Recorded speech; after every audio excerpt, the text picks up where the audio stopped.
because this is where a lot of the really important geology, at least what I was contributing to this, occurs. An extensive field study by veteran geologist Miles Kenny unlocks answers to questions about the Bonanza Spring. This new information also disproves speculation the spring could be affected by the Cadiz Water Project. It's the first time that we have an explanation as to why the spring is here.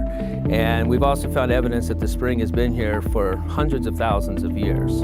Bonanza Spring is located in the Clipper Mountains of eastern San Bernardino County. How it formed is key to understanding its water source. In December 2017, after months of studying the rocks and topography of the area, Dr. Kenny brought a team of experts to review his findings. Miles prepared a really wonderful and detailed geologic assessment of the area, characterization. In my world, we call it a hydrostratigraphic conceptual model. It makes sense. And so I think it makes a lot of sense, hydrologically and geologically. Dr. Kenny's findings back up a state environmental review of the Cadiz Water Project in 2012. Their summary: the project does not impact regional springs. Here's why.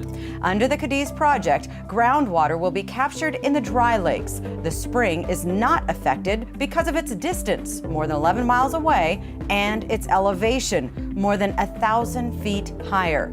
Bottom line, water that would otherwise evaporate will now be used to supply nearly 500,000 people in the region. The most compelling findings is that we have found fault zones that intersect right where the spring is.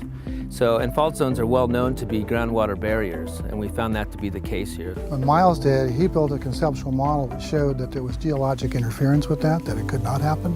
In fact, according to the experts, based on the fault zones, the supply of water to the spring is hydrologically disconnected from the groundwater system supplying Cadiz. The spring is fed by groundwater flowing above it, not below it.